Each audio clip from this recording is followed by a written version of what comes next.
Je te promets, je te lâcherai jamais la main. Je te lâcherai jamais la main. Je te lâcherai jamais la main. Je te lâcherai jamais la main.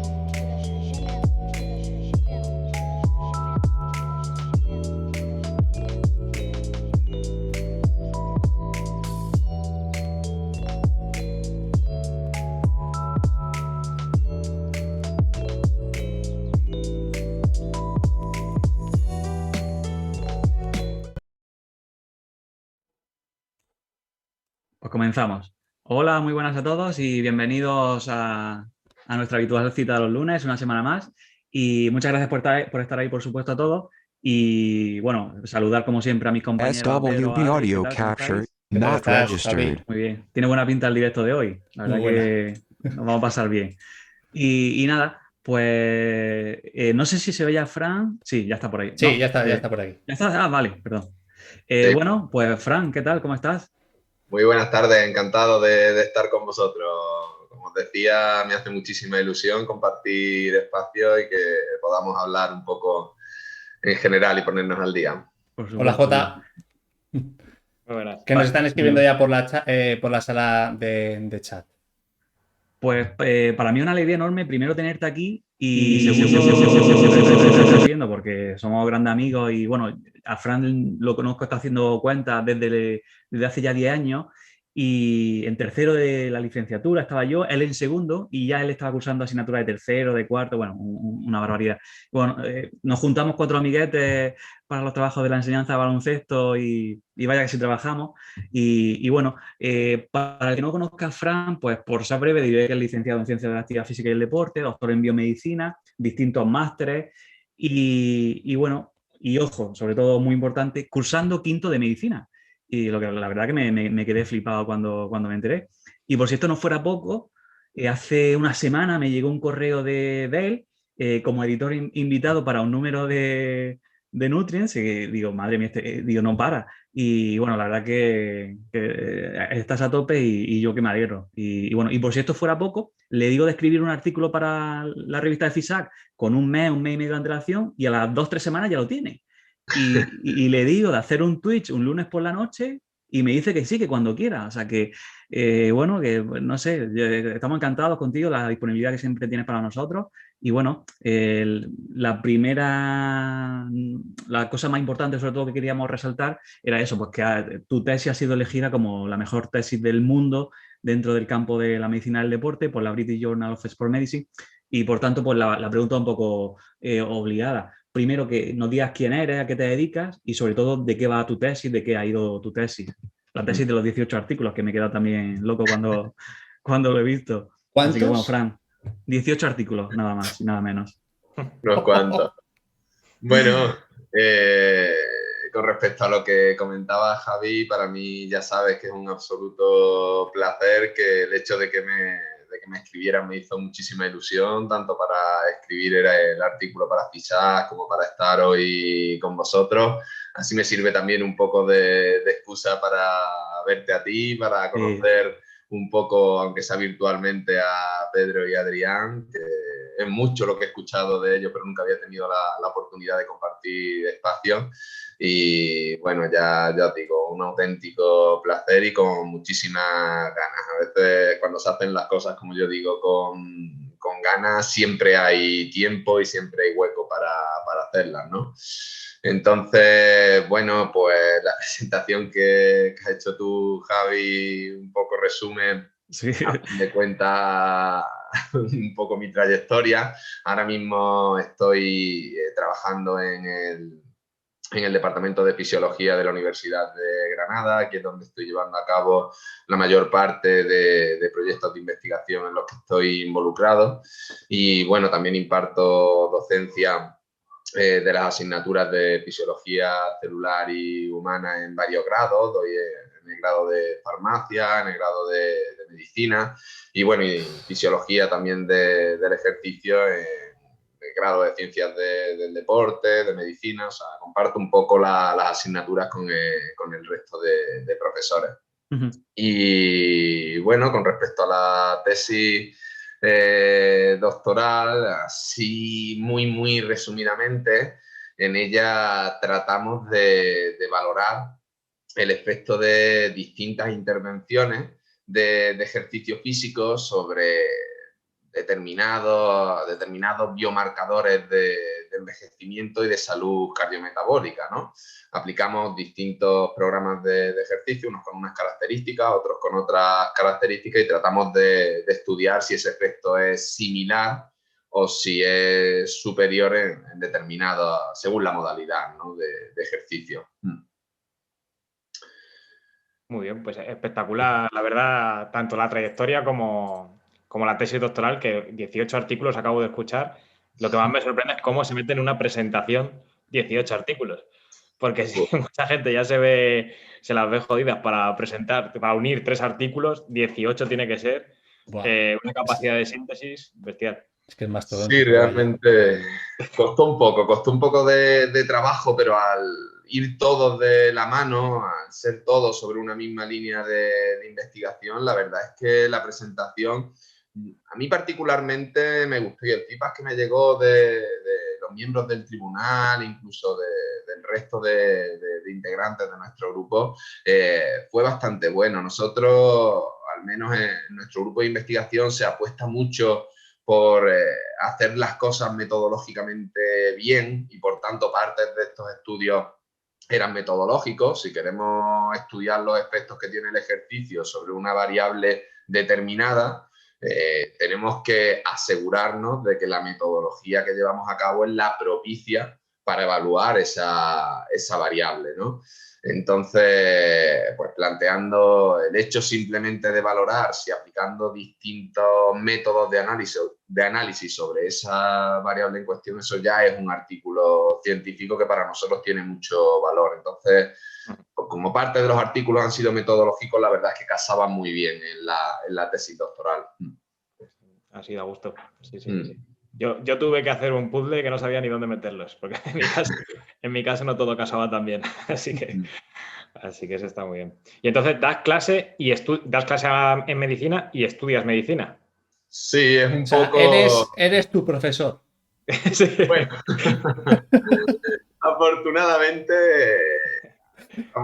estoy estudiando el segundo cuatrimestre de quinto, y la docencia que imparto es en una optativa de segundo, ¿no? Yo doy comparto la asignatura de fisiología del ejercicio con el doctor Ángel Gutiérrez. Y bueno, sí que he tenido algún caso curioso, ¿no?, en el que algún compañero de promoción mío, de quinto, pues no cursó la fisiología del ejercicio en segundo, y le quedaba algún crédito de optativas y tal, y se ha matriculado, y sí que le he dado clase incluso a algún compañero de promoción mío. Madre mía. Algún caso curioso de tener que poner matrícula y esas cosas, ¿no? No, yo ahí no me meto, porque como doy muy poquita carga docente, realmente es Ángel el que toma las decisiones, ¿no? Yo hablo sobre todo de aquello en lo que más me he especializado, damos una serie de seminarios, y es un poco de la parte que me encargo yo en esa asignatura. Qué bonito. Pues ya que comentas esto, te voy a hacer una pregunta que no tenía planeada, pero como has estudiado CAFIDE, das clase en medicina y estudias medicina, tú que lo ves desde dentro, ¿cómo crees que es la formación a los médicos con respecto a la importancia del estilo de vida y en concreto el ejercicio? Que tú que lo estás viendo como profesor de una asignatura que, por ejemplo, en la universidad en la que yo estoy no se da, que no dan nada de fisiología del ejercicio, solo dan fisiología humana, así que ya es un punto a favor. ¿Crees que, tú puedes hablar por lo menos de tu experiencia allí en la Universidad de Granada, se les da información sobre los beneficios del ejercicio o incluso cómo prescribirlo, etcétera, o no? Pues justo eso es un debate que tenemos, no te voy a decir que a diario, pero sí casi que semanalmente, Ángel y yo. O sea, realmente consideramos que los alumnos que estudian el grado de medicina en la Universidad de Granada son en cierta manera afortunados de que se les ofrezca una asignatura sobre fisiología del ejercicio. Nosotros tratamos de orientarla de la forma más práctica posible, ¿no? Tratando, pues, no solamente de hablar de los distintos beneficios que produce el ejercicio sobre la salud, tanto en personas sanas como en personas no tan sanas, ¿no?, en pacientes, y alguna pincelada sobre prescripción de ejercicio físico, pero evidentemente un médico tiene unas carencias bastante importantes en ese área de conocimiento, ¿no? Hay que tener en cuenta que es una optativa con muy poquita carga docente, que no todos la cursan y que, bueno, en nuestra opinión, pues evidentemente debería de ser una asignatura obligatoria, ¿no? Estamos tratando, es un proyecto que tenemos ya iniciado desde hace algunos años, de incluir una optativa más dentro del grado de medicina aquí en la Universidad de Granada. Estamos tratando de tramitarla, son procesos lentos, complejos, pero es un poco nuestra ilusión y nuestra idea instaurar una nueva asignatura que en lugar de llamarse fisiología del ejercicio se llame fisiopatología del ejercicio. Una optativa en cuarto, quinto de medicina que pensamos que puede tener mucha aplicación, ¿no? Y un peso importante en la formación de estos médicos. ¿Y ves, Fran, que las nuevas promociones tienen más interés en esa asignatura que dais vosotros o son poquitos los que se matriculan? ¿Son la mayoría? Porque siempre se ha dicho que bueno, que se ha achacado pues, que los médicos no saben de ejercicio porque no se daba en su carrera, pero tú no estás diciendo que en el grado sí la estáis dando o como optativa, claro, ahí se apunta el que o se la escoge quien realmente está interesado. ¿Ves que las nuevas promociones tienen más interés, menos? Pues curiosamente y sorprendentemente sí. Realmente tenemos un número de matriculados bastante alto año a año y es una asignatura que tenemos muy buen feedback por parte de los alumnos. No solamente feedback en el día a día, porque preguntan mucho, están muy interesados, siempre piden información extra, sino porque son ellos mismos a través de correo electrónico los que plantean nuevas actividades, los que plantean nuevos seminarios, los que te hacen preguntas, ¿no? ¿Cómo puedo complementar en este paciente que tiene una diabetes tipo 2 el ejercicio físico y aplico ejercicio aeróbico, aplico ejercicio de fuerza? ¿Cómo lo prescribo? ¿Cómo lo periodizo incluso? O sea, son muchos los alumnos que están empezando a tener un interés sobre esta área. Yo tengo una pregunta antes de entrar ya en materia para ver cuáles han sido tus últimos artículos científicos publicados, que tengo bastante interés en comentar alguno. ¿Cuál ha sido tu interés para empezar medicina? Porque, o sea, ¿por qué crees que se pueden cambiar las cosas? O sea, porque al final los médicos sí que tienen mucha potestad y tienen todo el poder, por así decirlo, por cambiar el estilo de vida de las personas, por introducir cambios más concretos en el ámbito sanitario. ¿Cuál ha sido tu vocación o cuál ha sido tu ímpetu por entrar a hacer medicina después de tantos años estudiando el doctorado, hacer ciencias de la actividad física y el deporte? O sea, ¿cuál ha sido tu emoción por hacer esta carrera? Pues tengo una historia un poco curiosa en relación a esto.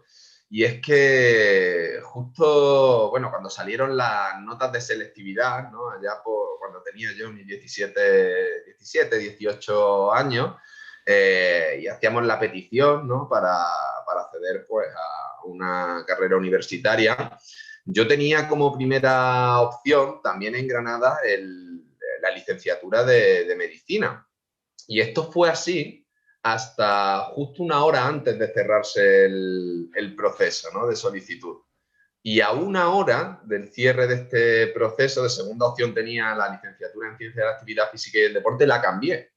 La cambié porque en ese momento sentía que lo que más me apetecía realmente, si me dejaba guiar por mis emociones, era estudiar la licenciatura en Ciencias de la Actividad Física y del Deporte. Entonces, ya inicialmente yo siempre he tenido, yo creo que es un poco también por mi familia, por mi bagaje, esa concepción de que el ejercicio físico es realmente una práctica saludable, que tiene que estar presente a diario, que está muy relacionada con la medicina. Siempre lo he tenido, ¿no? Como muy integrado por parte de mi familia. Y bueno, pues al final, sí, haciendo, no cabía, o sea, tenía que comprobar, ¿no? Realmente si hubiera entrado con mi nota de selectividad en medicina, si no hubiera entrado, yo lo comprobé y hubiera entrado. O sea, que realmente si no hubiera hecho ese cambio, hubiera estudiado el grado de medicina y quién sabe si luego hubiera estudiado o no la licenciatura en ciencias de la actividad física y el deporte. Pero el hecho de tomar esa decisión a postdoc, o sea, una vez siendo licenciado en ciencias de la actividad física y del deporte, a mí me hacía ilusión, no sabía cuándo, pero yo tenía ilusión por estudiar el grado de medicina y realmente ese empujón me lo terminaron dando pues dos de mis mentores, los profesores Manuel Castillo y Ángel Gutiérrez. Cuando yo les hablaba y empezaron a conocerme sobre mis intereses, mis pasiones, me decían, Fran, tú tienes que estudiar el grado de medicina. Yo les decía, pero Manuel, Ángel, ¿cómo me voy a meter en el inicio de mi tesis, de una tesis doctoral con todo lo que ello implica en el grado de medicina? Fran, tú eres capaz, si te organizas, de poder cursarlo, de llevarlo poco a poco. Si no puedes hacer pues año a año, el grado pues lo haces más tranquilo, pero yo creo que lo vas a disfrutar mucho, que te va a servir, que vas a integrar y vas a comprender la fisiología mucho mejor y más concretamente la fisiología del ejercicio. Y como soy un ferviente defensor, ¿no?, del Exercise as Medicine, realmente pues poquito más me tuvieron que empujar para cursarlo. Me matriculé y dije el primer año, bueno, me voy a matricular de todo y pues ya está. A ver si cuela. Si saco 2, pues saco 2, si saco 3, saco 3. Y bueno, al final pues la saqué toda y hasta hoy, o sea, hasta el día de hoy. Y realmente es un poco curioso esto, ¿no? Porque he sido doctor antes que ser médico y esto cuando se lo cuento a mis tíos o a mis amigos dicen, ¿eso qué es? No lo entiendo muy bien. Se lo tienes que comentar y especificar, pero bueno. Es que has acabado la carrera año por año, has sido tu propio profesor y eres doctor. Es curioso, es muy... Pues yo también tengo una historia parecida porque yo iba a hacer medicina, lo puse como primera opción.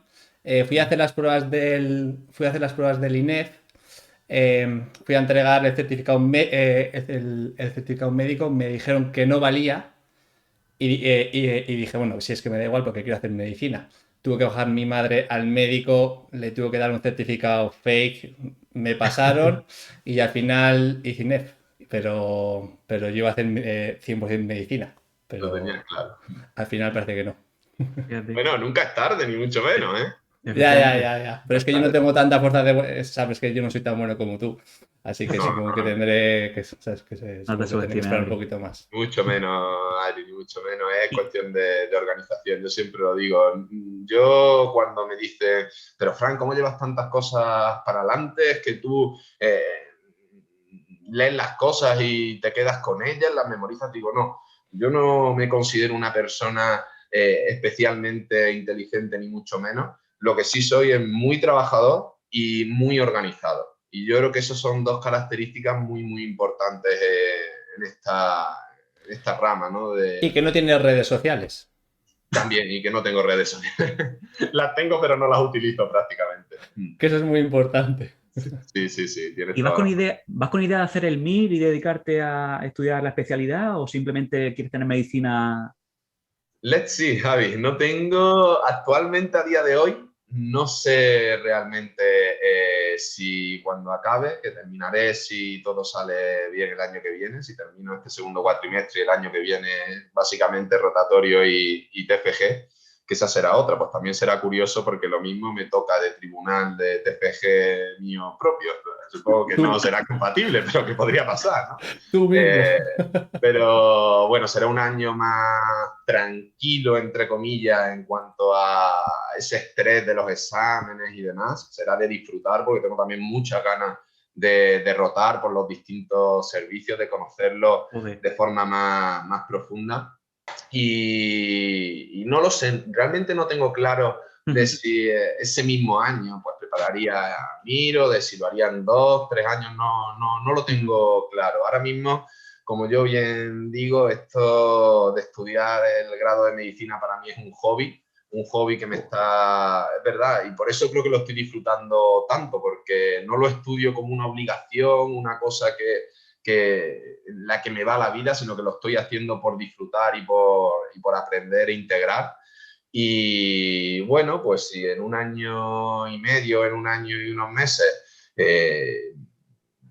me veo, ¿no? Me veo con muchas ganas y con mucha pasión por hacer una especialidad concreta, no lo descarto ni muchísimo menos, pero sí tengo muy claro que mi futuro no va a ser clínico. No sé si el día de mañana pues montaré una clínica a jornada muy reducida, pero yo tengo una vocación docente investigadora muy fuerte. Entonces, eso sí que lo tengo muy claro, que mi camino está ahí. Qué guay. Muy bien. Pues si os parece, vamos a las preguntas que teníamos preparadas más a nivel de tus investigaciones, etcétera. La primera que yo tenía es que muchos de tus estudios se han centrado en la proteína cloto. De hecho, tu tesis doctoral era principalmente sobre esto, ¿no? Sobre el cloto. Pues yo quería que nos contases un poco de... has ganado la tesis el premio a mejor tesis del mundo, pero mucha gente no sabrá qué es el cloto. Entonces, si nos puedes contar un poco qué es esto del cloto, cuál es su importancia para la salud. Sí, no lo saben y es normal que no lo sepan, porque realmente es una proteína y, bueno, más concretamente el gen del que deriva se descubrió hace muy poquito, se descubrió hace aproximadamente 2 décadas, lo descubre el japonés Makoto Kuro y, de hecho, dicho descubrimiento implica la publicación de ese artículo en Nature. O sea, no estamos hablando de cualquier descubrimiento científico con una relevancia pues media o no del montón, sino con una relevancia bastante importante. Y este científico descubre que aquellos, en este caso lo hacía con animales de experimentación, eso evidentemente su estudio, vio que aquellos que tenían knockout en ese gen, ¿no? En el gen cloto, aquellos, y por llevarlo un poco a lenguaje más cotidiano, aquellos ratones que no tenían ese gen, que no eran capaces de expresarlo, desarrollaban fenotipos pues, asociados al envejecimiento prematuro, ¿no? Estos animales morían antes, desarrollaban osteoporosis, en fin, desarrollaban una serie de fenotipos muy asociados al envejecimiento. Y descubrió de la misma forma que si ese gen se sobreexpresaba, esos animales de experimentación vivían más, ¿no? Vivían más, en mejores condiciones, más funcionales, etc. Entonces, bueno, pues se han ido llevando a lo largo de estas 2 décadas otra serie de estudios, ¿no? Más o menos tratando de dar luz acerca de en qué mecanismos específicamente está involucrada esta proteína.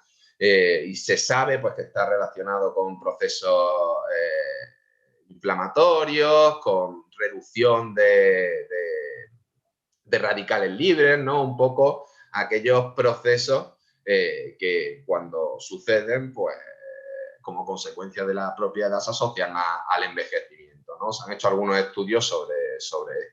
Y realmente, allá en 2013, ¿no? Que surge la idea de realizar esta tesis doctoral, pues realmente fue tras la lectura pues, de algunos papers. Uno de mis mentores, Manuel Castillo, está muy familiarizado con el tema de anti-aging, da muchas charlas sobre ello y me comenta, mira, Fran, hay una proteína que está siendo considerada el nuevo biomarcador de longevidad, hay cositas en modelos animales, dale una vuelta a estos artículos, ¿no?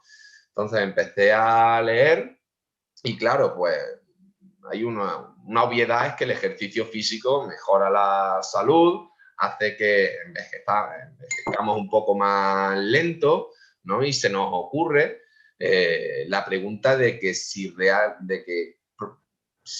existe probabilidad de que realmente estos efectos que hace el ejercicio sobre los procesos de envejecimiento celular podrían estar mediados por esta proteína, ¿no?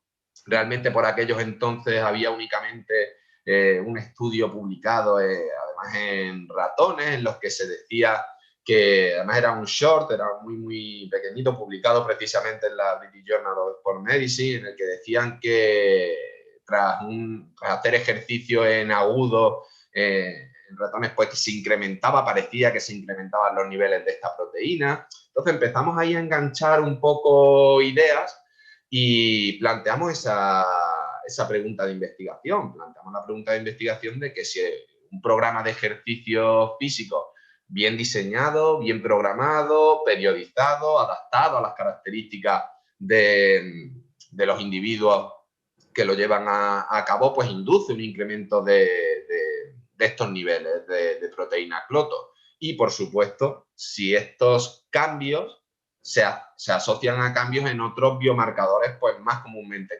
conocidos, ¿no? Cambios en composición corporal, cambios en condición física, cambios en perfil lipídico, perfil glucémico, en fin, todo este tipo de preguntas empiezan a rondar nuestra cabeza y luego además le damos una vuelta de tuerca y decimos, ojo, es que cuando hablamos de ejercicio físico no estamos hablando únicamente de una cosa.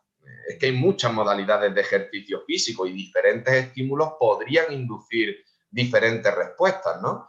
Entonces planteamos un total de, vamos, en esta tesis, este proyecto tiene 4 grupos, un grupo control, pues que simplemente se le insta a que continúe con sus hábitos de vida e incluimos 3 grupos experimentales, 3 grupos que realizan ejercicio físico, sin cambios en dieta, sin cambios en ningún otro tipo de variable en este caso, ¿no? ¿Qué 3 programas de ejercicio físico implementamos? Pues implementamos un programa de ejercicio físico que se basa en las recomendaciones pues, de una institución tan prestigiosa, ¿no? Y representativa como la Organización Mundial de la Salud. Habla de Miguel Bosé, sí, es tan prestigiosa. Sí. Entonces, que por aquellos entonces era de 150 minutos de ejercicio aeróbico a intensidad moderada, las que ya conocemos más que de sobra, el hacer 2 veces en semana ejercicio de fuerzas y mucha pauta más, ¿no? Que nos ofrecen estas recomendaciones, que como bien sabéis son muy genéricas y que han sido actualizadas pues, hace pocos meses. Luego planteamos un programa de ejercicio basado en metodología HIIT, basado en metodología High Intensity Interval Training, y como también trabajábamos por aquellos entonces con una metodología de entrenamiento también muy, muy novedosa, ¿no? Que se había empezado a implementar, el entrenamiento con electroestimulación global de cuerpo completo. De hecho, los primeros artículos implementando esta metodología datan de 2010, o sea que realmente también era una metodología muy novedosa. Te preguntaremos sobre ello también después, así que... Sí, pues justamente dijimos, vamos a ver si implementando esto, también con cierto sentido, que no todo el mundo lo hace con cierto sentido, produce beneficios adicionales, ¿no? El hecho simplemente de inducir más contracciones musculares de forma involuntaria, las ya propiamente voluntarias que realiza el individuo, ¿no? Entonces es un poco el marco en el que se crea esta tesis doctoral. Esas son un poco las preguntas de investigación y ese es el abordaje. Muy interesante. Muy interesante. Mía, sí. Y bueno, yo tirándolo para mi campo, yo también leí mucho sobre cloto y entonces con los investigadores y sobre todo los clínicos con los que yo hablaba, veían todos estos estudios y lo que creían era que el cloto era el marcador que había que medir a partir de ahora como predictor de la salud, como predictor de la mortalidad, etc. Hicimos un estudio en pacientes en diálisis muy chiquitito en el que vimos que sí, el cloto se asociaba a una peor funcionalidad de los pacientes en diálisis, pero cualquier marcador de funcionalidad, como por ejemplo puede ser el hand grip, la presión de fuerza manual o la capacidad para sentarse y levantarse de la silla, predecía más la salud o el riesgo de mortalidad en los meses posteriores que el cloto. Entonces, en tu opinión, es importante medir el cloto porque está asociado a muchos mecanismos fisiológicos, pero ¿crees que es un marcador clínicamente relevante para medirlo en la práctica clínica habitual o es solo un mecanismo que hay que investigar más para ver cuál es su importancia? Sí, yo pienso que la investigación en este campo está un poco en pañales, o sea, estamos comenzando a realizar investigación acerca de este biomarcador y ahora mismo no me atrevería ni muchísimo menos a categorizarlo como el marcador que hay que medir, ¿no? O sea, realmente este biomarcador te cuenta una parte de la película y que además es una parte que quizás no comprendamos del todo bien. O sea, a diario me llegan alertas vía PubMed porque se descubre un nuevo mecanismo en el que esta proteína está implicado y que se desconocía hasta el momento. Entonces, ni mucho menos me atrevería a decir que es el biomarcador por excelencia que hay que medir en términos de antienvejecimiento, pero sí es un marcador que tenemos que tener en consideración, que puede ser relevante y sobre el que hay que seguir investigando. O sea, no me cabe la menor duda. Sí, sí, totalmente. Voy yo. Pues, Adri, tú. Vale, yo soy un loco de la cafeína, me encanta mucho el café y tú tienes bastantes investigaciones muy bonitas en torno a la capacidad que tiene la cafeína antes y durante el ejercicio de cuando la tomamos, de aumentar la oxidación de grasas. Entonces, en tus artículos recientes, que te quiero comentar dos, hay un artículo muy reciente que has publicado en el que decís que tomar cafeína en torno a unos 30 minutos antes de hacer ejercicio, como que aumenta la oxidación de grasas cuando hacemos ejercicio. Esto a nivel clínico o a nivel de relevancia de mejora del rendimiento, ¿tiene algún tipo de relevancia o únicamente aumenta la oxidación de grasas, pero no tiene una relevancia, por ejemplo, si queremos perder peso? Porque muchas veces nosotros pensamos que si aumentamos la oxidación de grasas vamos a perder más peso, pero al final tiene que haber un balance energético negativo para que se produzca. Efectivamente, muy buena además el enfoque que le das a la pregunta, Adri, porque es algo que a veces perdemos, o sea, hay veces que no consideramos, sí, que se produce una mayor oxidación de grasas, pero ¿qué ocurre con el gasto energético realmente, ¿no? Nosotros en este estudio no solamente investigamos los efectos de la cafeína como tal, sino que también tratamos de investigar si, pues otra pregunta también, a nosotros nos gusta mucho hacer investigación respondiendo a preguntas que se producen en la práctica cotidiana, preguntas de la calle, ¿no? ¿Cuántas veces habremos escuchado a un entrenador o a un preparador físico decir, pues vete a correr por la mañana en ayunas, ¿no? Que ahí vas a quemar mucha grasa, hablando en plata, ¿no? Bien, pues lo primero que nosotros nos planteamos es, ¿realmente se pierde mucha grasa o se oxida mucha grasa porque hago ejercicio aeróbico por la mañana? O sea, ¿realmente es la hora del día lo que realmente afecta a la oxidación de grasa? ¿O es el periodo de ayuno, ¿no? Que era un poco nuestra hipótesis inicial, que realmente la oxidación de sustratos energéticos depende mucho de la biodisponibilidad. En este caso, de ácidos grasos libres, ¿no? Esto es un condicionante muy importante de la oxidación de grasa. Entonces, ¿qué hacemos nosotros? Pues nosotros planteamos un estudio crossover en el que cada uno de estos participantes, cada uno de estos individuos viene 4 veces a nuestro laboratorio, ¿no? Viene 2 veces por la mañana y viene 2 veces por la tarde. Todo esto de forma, por supuesto, aleatorizada. Y cada una de las condiciones, mañana y tarde, un día se le da placebo y otro día se le da cafeína, ¿no? Tratamos de tener ese doble abordaje. Primero, ver si diurnal variation, ¿no? La variación diurna en cuanto a la oxidación de grasa durante el ejercicio. Y segundo, si el hecho de tomar 30 minutos antes de hacer el ejercicio físico produce un incremento en la oxidación de grasas, ¿no? Y bueno, curiosamente, observamos en primer lugar que hacer ejercicio por la tarde, siempre que las horas de ayuno sean exactamente las mismas, fuimos tan cuidadosos que incluso dimos exactamente la misma dieta 24 horas antes, pero es que además controlamos hasta el orden de las comidas, o sea, todo perfectamente controlado para no tener ningún contaminante. Vimos que por la tarde se oxidaba mayor cantidad de grasa, pero en términos de gasto energético, realmente era lo mismo. O sea, el gasto energético era exactamente lo mismo. Habría una serie de mecanismos fisiológicos ahí que evidentemente no pudimos hacer ningún estudio mecanicista porque no teníamos funding, no podíamos medir, por ejemplo, pico de catecolamina durante el ejercicio, no medimos, por ejemplo, la temperatura, que sabemos que varía en función de la hora del día y podría estar explicándonos parte de esa oxidación de grasa. O sea, tenemos ahí una línea de investigación que tenemos que explotar y ver que realmente está condicionando ese incremento. Y con respecto... un factor que puede afectar es que antes de la prueba de por la mañana estaban durmiendo y antes de la prueba de por la tarde estaban activos. Picos hormonales. Comieron la misma cantidad de energía, pero no gastaron la misma energía en las horas previas. Efectivamente. Entonces eso seguro que afecta a la disponibilidad de energía durante la prueba.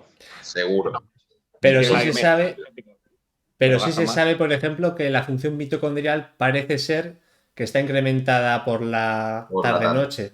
Entonces, eso también. Y sobre todo, el tema de la temperatura, como tú dices, que muchas veces no lo tenemos en cuenta, sí que es un factor diferencial para la mejora del rendimiento y para el aumento de la oxidación. De hecho, no nos hemos quedado ahí, evidentemente. Y uno de los proyectos que actualmente hemos solicitado y estamos pendientes de recibir funding es precisamente estudiar eso. Estudiar. De hecho, vamos a hacer extracciones de sangre durante la prueba de ejercicio, antes, a los 15, a los 30, a los 45 y a los 60 minutos, y luego una hora también después de haber finalizado el ejercicio para estudiar, pues, no solamente la biodisponibilidad, en este caso de, por ejemplo, ácidos grasos libres en el torrente sanguíneo, sino también catecolaminas, etcétera, sino que además vamos a hacer también biopsias antes, justo después y una hora después, para estudiar, en este caso, diversas proteínas que se asocian a la oxidación de grasas, así como respiración mitocondrial. Vamos a estudiar también la respiración mitocondrial. Es un proyecto que tenemos en colaboración con un grupo también muy potente de aquí de la Universidad de Granada que sabe medir esta respiración mitocondrial en músculo, lo ha hecho en ratones y lo vamos a implementar por primera vez en nuestro estudio. Es un estudio un poco más complejo porque realmente hacemos varias biopsias un poco invasivos, pero yo creo que va a arrojar mucha luz en relación a esto, ¿no? Es una idea muy, muy bonita. Y luego lo que os comentaba con respecto a la cafeína, lo que sí vimos es que evidentemente pues, esta cafeína incrementa la oxidación de grasas tanto por la mañana como por la tarde, pero es que ese gasto energético que se produce tras ingesta de cafeína por la tarde también es mayor. O sea que realmente no solamente estamos incrementando la oxidación de grasa, sino que también incrementamos el gasto energético, lo cual es muy, muy interesante. Y en términos de pérdida de grasa a largo plazo, pues podría tener alguna que otra implicación, ¿no? Entonces, en ese sentido, sí que pensamos que sería lo propicio, pero claro, ahora entramos en la eterna disyuntiva de utilizar cafeína en horario de tarde-noche y todas las implicaciones que puede tener esto en relación al sueño. O sea, se nos abre también otra línea de investigación ahí que tenemos que estudiar con mucha precisión.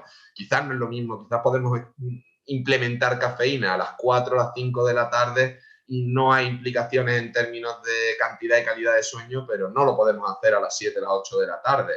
Claro. Podemos hacerlo en los responder, en los non-responder y sí en non-responder. Es que hay muchas preguntas ahí todavía en el aire sobre las que tenemos curiosidad y sin duda vamos a continuar respondiendo poco a poco. Yo tengo una pregunta para cerrar ya esto, perdón Javi, y ya para cerrar el tema de la cafeína. Para cerrar el tema de la cafeína, cuando hablas de que por la noche sería, o sea, de que no sabéis cuál es la respuesta al sueño, me gustaría que contases un experimento o una investigación que acabáis de publicar en relación al placebo que pueda suponer para las personas el pensar que han consumido cafeína, porque es algo que me vuelve loco y cuando lo escuché dije, la madre que los parió, qué buenos son. Explícalo porque creo que es algo súper chulo para que la gente lo escuche. Bueno, esto es una idea que surge en este caso a caballo entre la Universidad Francisco de Vitoria y la Rey Juan Carlos, ¿no? De la mano del gran maestro Juan del Coso, que bueno, este sí que realmente me llamáis a mí experto en cafeína y nada más lejos de la realidad. El doctor del Coso es realmente este especialista en cafeína, ¿no?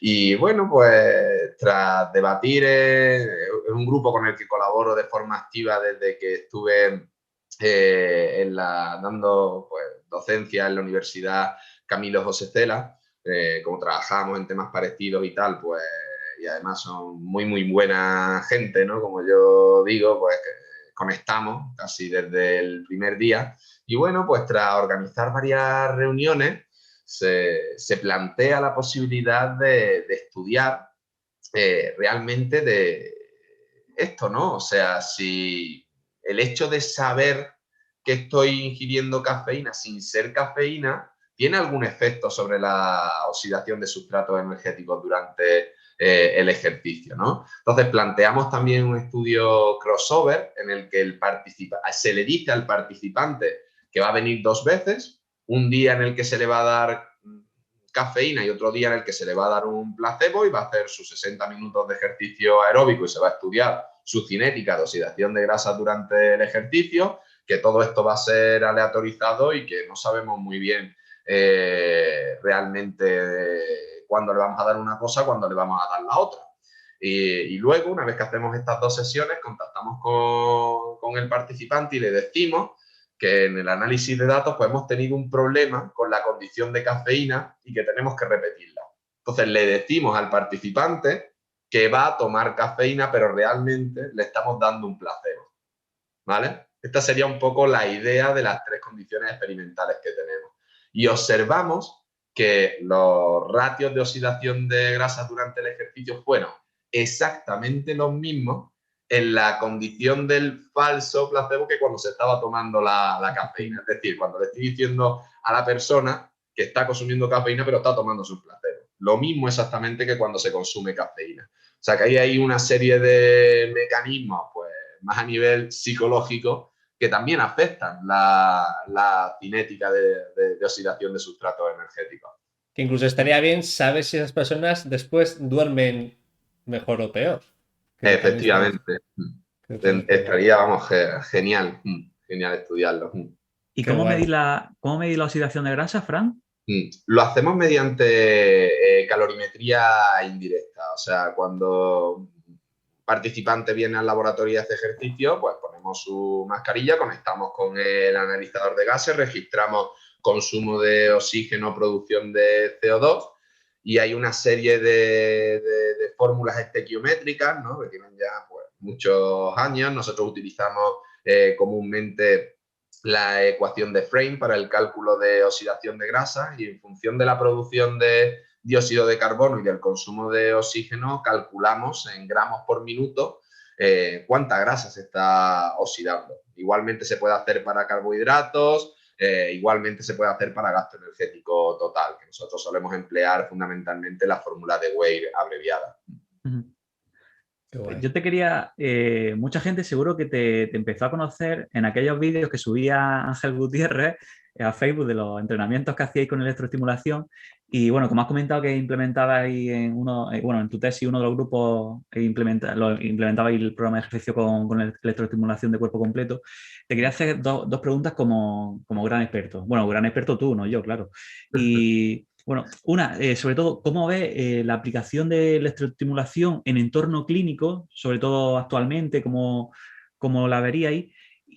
¿Cómo la verías tú? ¿Y qué piensas de aquella corriente que surgió hace unos años que decía básicamente que con realizar 20 minutos de electroestimulación a la semana eran suficientes para mantenernos activos? Bueno, yo creo que en el ámbito clínico el uso de electroestimulación global de cuerpo completo bien implementada, o sea, teniendo un conocimiento profundo sobre la regulación de los distintos parámetros eléctricos que existen, ¿no? Sabiendo muy bien qué entendemos por frecuencia, qué abanico de frecuencia se deben utilizar para un objetivo concreto, con qué amplitudes, qué intensidades, qué anchos de pulsos. Hay que tener un conocimiento, en este caso, sobre electroestimulación básica muy importante. Es cierto que sobre electroestimulación local, pues hay mucho publicado. O sea, esto se descubrió hace muchos años, pero evidentemente no es lo mismo que aplicar una electroestimulación a grandes grupos musculares. O sea, en este caso, la mayor parte de los estudios, algunos que otros hay, pero sobre todo sobre temas de activación, de cara a activación neural para mejora de la fuerza, tal, pero sobre todo se ha implementado para incremento del gasto energético, más como objeto metabólico, más que para ganancia de fuerza muscular, que también, justo ahora nos han publicado hace unas semanas un artículo en el que estudiamos el efecto de la potenciación posactivación con electroestimulación. O sea, que tiene un uso también para fuerza muy interesante bajo nuestro punto de vista. Pero en un contexto clínico en el que hay pues, una determinada debilidad de ciertos grupos musculares o una determinada limitación de otros, puede tener aplicaciones clínicas importantísimas, o sea, con objeto de incrementar eso, el gasto energético total, ¿no? A partir de contracción muscular involuntaria. Y esto no tiene por qué alterar realmente un patrón motor. Si tú tienes un patrón motor bien consolidado, lo que estoy haciendo es potenciar, ¿no? esa contracción muscular. Evidentemente, había una diapositiva muy famosa que utilizábamos en los primeros congresos de electroestimulación, en la que básicamente pues, poníamos una X en el sistema nervioso como que lo estaba inhibiendo. Son unas cosas que los detractores de la electroestimulación global de cuerpo completo pues se empeñaban en defender sin tener realmente mucho conocimiento sobre el sistema nervioso. O sea, primero estudia un poco de fisiología, entiéndela bien y luego haz un juicio razonado, ¿no? Entonces, Ángel Gutiérrez siempre además tiene un ejemplo estupendo, ¿no? Y él decía, esto es como el que se empeña en ir en coche de caballo si alguien te ofrece un Ferrari, ¿no? Pues si sabes utilizarlo, genial, utiliza ese Ferrari. Aunque estás acostumbrado toda tu vida a coger el coche de caballo, a ese esfuerzo, porque te vas a desplazar más rápido, ¿no? O sea, a fin de cuentas es un poco la idea que nosotros tenemos. Siempre, evidentemente, desde la unidad y del desconocimiento, de que es un área de conocimiento muy virgen y que sobre el que tenemos que ir asentando las bases, ¿no? Y sobre la otra pregunta que me decías, haga usted esta sesión de 20 minutos en semana que va a quemar 3.000 kilocalorías, bueno, yo considero que eso es un insulto a la inteligencia, hablando en plata. O sea, ¿qué persona con unos ciertos conocimientos sobre fisiología le dices tú que en 20 minutos va a quemar 3.000 kilocalorías? O sea, no tiene ni pie ni cabeza. Sí que es cierto, no nos vamos a ir a las 3.000, ni mucho menos, pero sí que nosotros comprobamos en estudios pilotos y luego pues, en artículos que también se han publicado, que el EPOC, ¿no? El gasto energético producido tras esa sesión de 20 minutos era mayor que cuando se hace pues, otro tipo de programas de ejercicio a menor intensidad o con las que estoy más familiarizado. O sea, el gasto energético, si lo estudiamos en un genérico, sí que es cierto que el gasto energético es muy alto y puede ser una herramienta muy interesante, ¿no? a utilizar en ese sentido. Pero lo de los 20 minutos, eso está absolutamente desfasado. O sea, nosotros justo ahora, estamos haciendo un proyecto en el que implementamos una intervención con objeto de incrementar la hipertrofia muscular, comparando entrenamiento con autocargas versus entrenamiento con autocargas y electroestimulación global de cuerpo completo, y nuestros participantes van a entrenar 4 veces por semana. O sea, al final, el entrenamiento con lo único que tengo que controlar muy bien aplicando este tipo de entrenamiento son las cargas. O sea, esto al final es teoría del entrenamiento deportivo. Bien, hay que producir evidentemente una sobrecarga para inducir una adaptación, pero tampoco puedo pasarme. Entonces tengo que controlar muy bien estas cargas, tanto la carga propiamente dicha de entrenamiento como la carga extra que induce el entrenar con electroestimulación y jugar con ellas para inducir la mejor de las adaptaciones posibles, ¿no? Es algo muy complejo, de hecho, ni nosotros mismos tenemos en este momento un algoritmo que nos diga cuál es la carga, entiéndase entre comillas, eléctrica que induce un entrenamiento con electroestimulación, pero sí que tenemos algunos algoritmos que nos aproximan más o menos qué carga estamos utilizando, ¿no? Y sobre todo después de la experiencia que tenemos desde hace ya más de 10 años que venimos utilizando y venimos haciendo pequeños proyectos con esto, nos ha dado esa experiencia, ¿no? Lo que es una pena es que estuviese en auge, como estábamos diciendo, hace 5 años o 6, y ha pasado de estar en auge a desaparecer. Y yo creo que las cosas no son así. Ni es todo, ni son 3.000 calorías en 20 minutos, ni no vale para nada y eso era todo marketing, sino que, pues como tú dices, hay aplicaciones. Yo creo que sí que tiene también utilidad. Yo también soy mucho de electroestimulación y bueno, yo creo que sí que tiene mucha utilidad. Lo que pasa es que ha pasado de ser la panacea a estar totalmente denostado. Y yo creo que hay que buscar un término medio. Sin duda. Al final, se han quedado al final con electroestimulación realmente aquellos centros que han apostado por la formación de los entrenadores. Entonces, si el entrenador está formado y entiende y sabe utilizar la electroestimulación, pues, vamos, yo incluso en mi última etapa de entrenador personal, antes de iniciar la tesis y tal, yo tenía, iba a decir pacientes, tenía clientes que venían a entrenar 4 veces por semana y que yo les colocaba este tipo de entrenamiento los 4 días. Eso sí, lo utilizaba durante 10 minutos, durante 15 minutos o a veces durante 50 minutos. Es que en función de cómo regulen las intensidades y la carga eléctrica lo puedes utilizar más o lo puedes utilizar menos. Y había otros clientes que venían 4 veces y no se lo ponían ni una vez porque su objetivo no estaba relacionado con ello. Y yo pensaba que no iba a llegar a ese objetivo utilizando esa herramienta. Para mí, la electroestimulación global de cuerpo completo, pues es un instrumento más que puedo utilizar, igual que utilizo un TRX, igual que utilizo una mancuerna, ¿no? Unos tienen más aplicaciones y otros tienen menos. Hay que conocerlas bien y utilizarlas en el momento preciso y para un objetivo también concreto. Sí, sí. Absolutamente. ¿Leemos alguna pregunta del chat? ¿Si os parece? Dale, Javi, vamos con las preguntas de la gente. Nosotros nos has dejado ya satisfechos. Fran, mira, empieza Luis Palau 13, dice, ¿qué consejos le daríais a un estudiante que quiere empezar a meterse en la investigación? Esa facilita. Estudiante de medicina, porque creo que Luis es estudiante de ostras. medicina. Estudiante de medicina. Bueno, dentro del ámbito de la medicina, yo si quieres te cuento incluso mi propio caso particular. Yo estaba muy interesado en la investigación y ya desde segundo de carrera, pues empecé a tomar parte y empecé no sé, a participar en distintos proyectos de investigación de distintas áreas. De hecho, yo comencé en el ámbito de la biomecánica, aún lo recuerdo con el profesor Marco Gutiérrez, y me inicié en esos proyectos siendo un sujeto de experimentación. Entonces me sirvió para vivenciar desde dentro cómo es el propio proceso. Le comenté en este caso al investigador principal que estaba muy interesado en continuar aprendiendo y bueno, yo creo que en general la mayor parte de los investigadores senior, casi todos suelen tener las puertas abiertas de su laboratorio para un estudiante que tiene interés.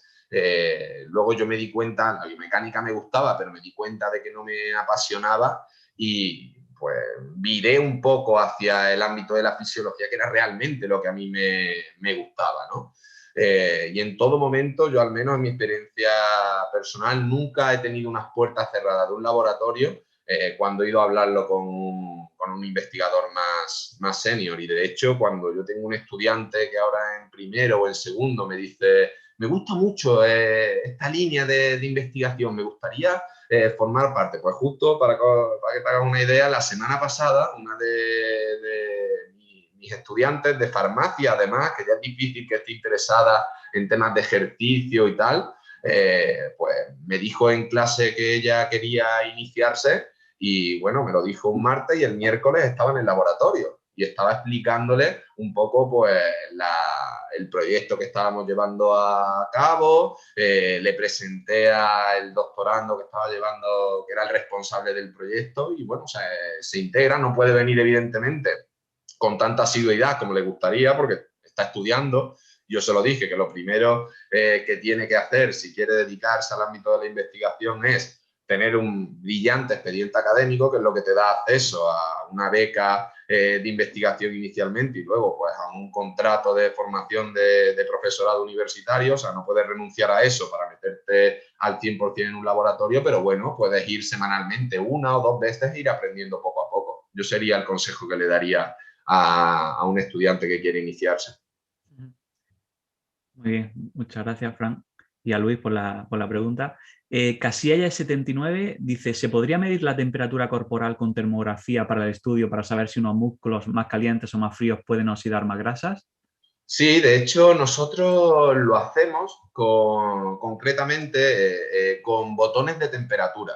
Son unos botones que se colocan pues, en distintas localizaciones de nuestro cuerpo y nosotros en total colocamos 17 porque no solamente nos interesa la temperatura de una zona concreta, sino que también nos interesa, con estos botones de temperatura se puede medir, por ejemplo, vasoconstricción y vasodilatación, midiendo temperatura distal y temperatura proximal de los miembros. En fin, sí que se puede medir de forma muy sencilla con estos botones de temperatura. De hecho, en nuestro grupo de investigación se ha patentado un software para el análisis de registro de estas temperaturas, ¿no? Que se llama Temperature. O sea, que realmente es algo que nosotros hacemos de rutina y que es fácil, es relativamente fácil. Y evidentemente en este nuevo proyecto en el que vamos a estudiar mecanismos, ¿no? Más mecanicistas, la temperatura la vamos a medir sí o sí. Está ya, de hecho, protocolizado. Vale. Pues, a ver, Chusoy14 dice calorimetría indirecta es la mejor manera de saber el gasto energético. Bueno, realmente no es el gol estándar. El gol estándar para medir gasto energético es la calorimetría directa. Lo que pasa es que realmente mide el calor desprendido y por lo tanto sabemos muy bien cuál es el gasto energético per se, pero realmente una cámara calorimétrica que te mida por calorimetría directa no hay ninguna en España. Es realmente caro. Nosotros teníamos un proyecto de infraestructura solicitando una, que desafortunadamente no nos concedieron, pero no vamos a dejar de intentarlo, evidentemente. O sea, me encantaría ser el primer laboratorio que cuenta con esta cámara calorimétrica. Pero en términos de laboratorio da una estimación muy precisa. Está muy bien validada, es fiable. O sea que es una muy buena técnica para medir el gasto energético y la oxidación de sustratos energéticos, sin duda. Sí. Bueno, J. Rosa acaba de poner, ¿cuáles son tus mayores, refiriéndose a ti, Fran, cuáles son tus mayores inquietudes en el ámbito de la investigación? Es que esto puede ser quizá la pregunta más complicada, porque si por algo me caracterizo, porque soy una persona tremendamente curiosa. Hasta el punto, y te pongo un ejemplo de que estoy deseando de que llegue el rotatorio del año que viene para ir a un servicio, ir a otro. Y seguro que en ese servicio, en ese momento, lo que más me va a apasionar va a ser eso. Y seguro que se me ocurren 30 ideas en relación a eso. Realmente yo trato de disfrutar y de ser un apasionado de lo que estoy haciendo en este momento. Si en este momento estoy estudiando una cosa, pues me apasiona esa cosa y trato de llegar hasta el final. Pero no solamente lo aplico al ámbito de la investigación, lo aplico también al ámbito personal. Si estoy disfrutando de una comida con mis padres, pues trato de disfrutarla al máximo y de ser el máximo apasionado de mis padres en ese momento. Si estoy de viaje con mi pareja, pues igual, ¿no? O sea, yo creo que realmente a mí esa filosofía de vida me encanta y me hace muy, muy feliz. Entonces no podría decirte una cosa que me apasione 100% todo y nada. Lo que estoy haciendo en este momento hoy y lo que haga mañana, pues será lo que me apasione Lo que te mañana. apasione. Jo, qué buena filosofía esa, Mm. la verdad que sí. Bueno, pues Para ir terminando, yo sí te quería preguntar que cuáles son tus futuras líneas de investigación o las líneas de investigación que sí que consideras principales, porque ya vemos que haces un poco de todo, pero las futuras líneas de investigación o los planes que tienes. Pues Me hay gusta una mucho. que me gusta mucho y que me tiene últimamente muy, muy reflexivo, Pedro, y es la combinación, la posible sinergia entre, en este caso, estrategias relacionadas con el ejercicio físico y estrategias nutricionales. Ahora está muy de moda el tema del ayuno intermitente. Es un tema sobre el que se está publicando mucho y muy arriba.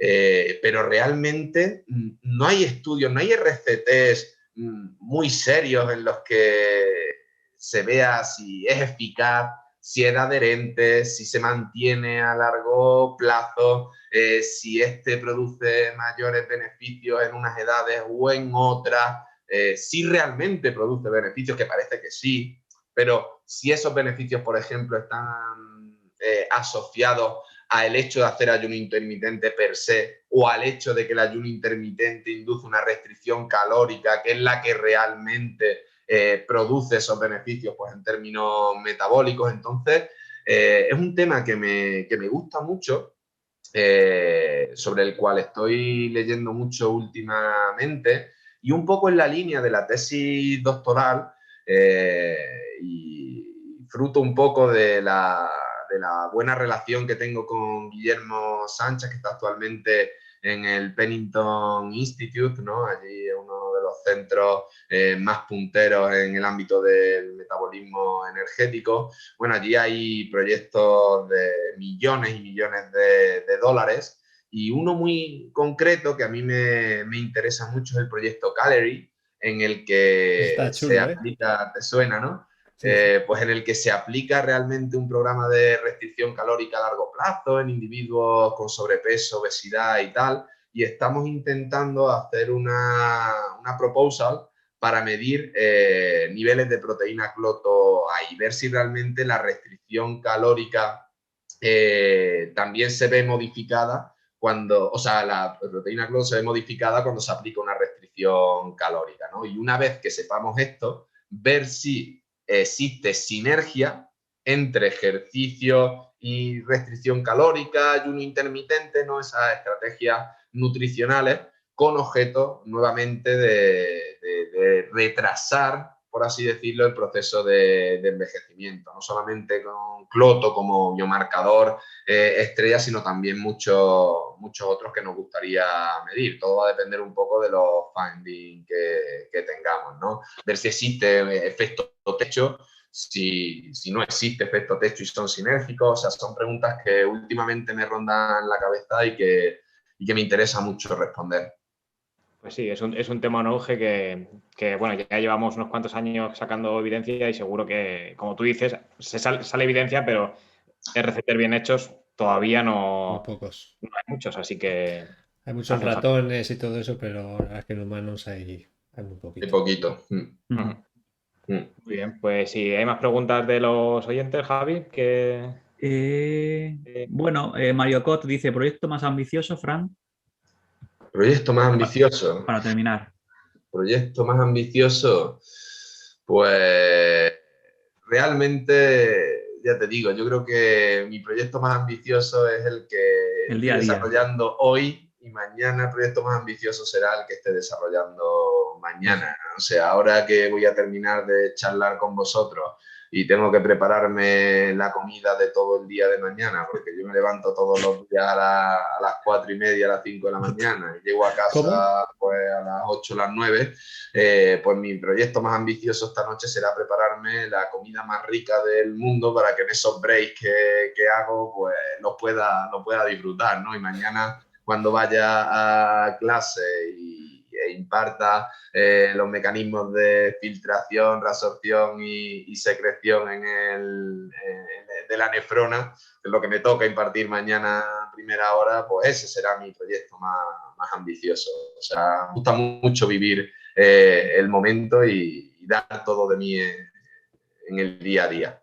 Qué bueno. Me está deprimiendo, yo que voy a cenar un sándwich de jamón york y queso. Yo es que voy a hacer ayuno. Así que... Hoy toca ayuno. Bueno, Fran, para terminar, te he dicho antes que tenía una sorpresa para ti.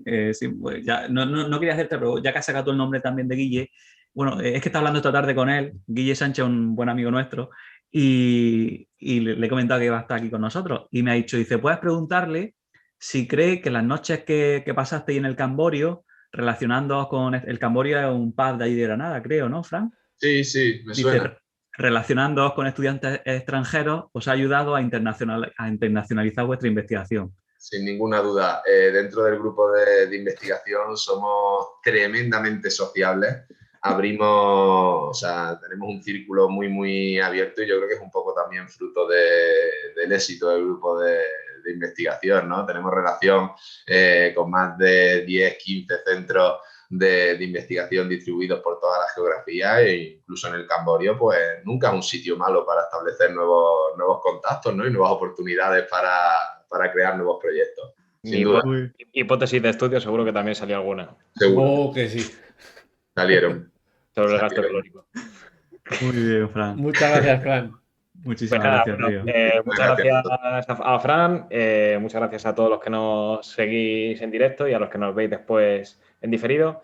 Y como siempre decimos, pues mandadnos vuestras preguntas por las redes sociales, intentamos contestarlas. Y si tenéis propuestas de personas que queréis que entrevistemos, como Fran en este caso, o la semana siguiente tenemos, que me corrija Javi, a Borja, que bueno, un investigador también ¿no? Empezó en la Universidad de Granada y ahora está por Europa, no sé muy bien dónde, en Alemania. Holanda. Y bueno, también un crack como Fran y como todos los que salen de Granada. Sí. Que yo digo que Granada es como la Masía. Allá salen los Iniesta, los Messi, los Amunique. Ese también era bueno. Más que invitados estáis, por supuesto. El próximo lunes os esperamos por aquí a la misma hora. Nos dice por aquí Mario Cod que tenemos que invitar al mago del fitness. Ya os hablaré de quién es, pero ese es el buen personaje. Pero ese no sé si será más para Fisac o más para Sálvame Deluxe. Muchas gracias, Fran. Muchas gracias, Fran. Muchas gracias a todos. Gracias. Un abrazo. Chao. Chao.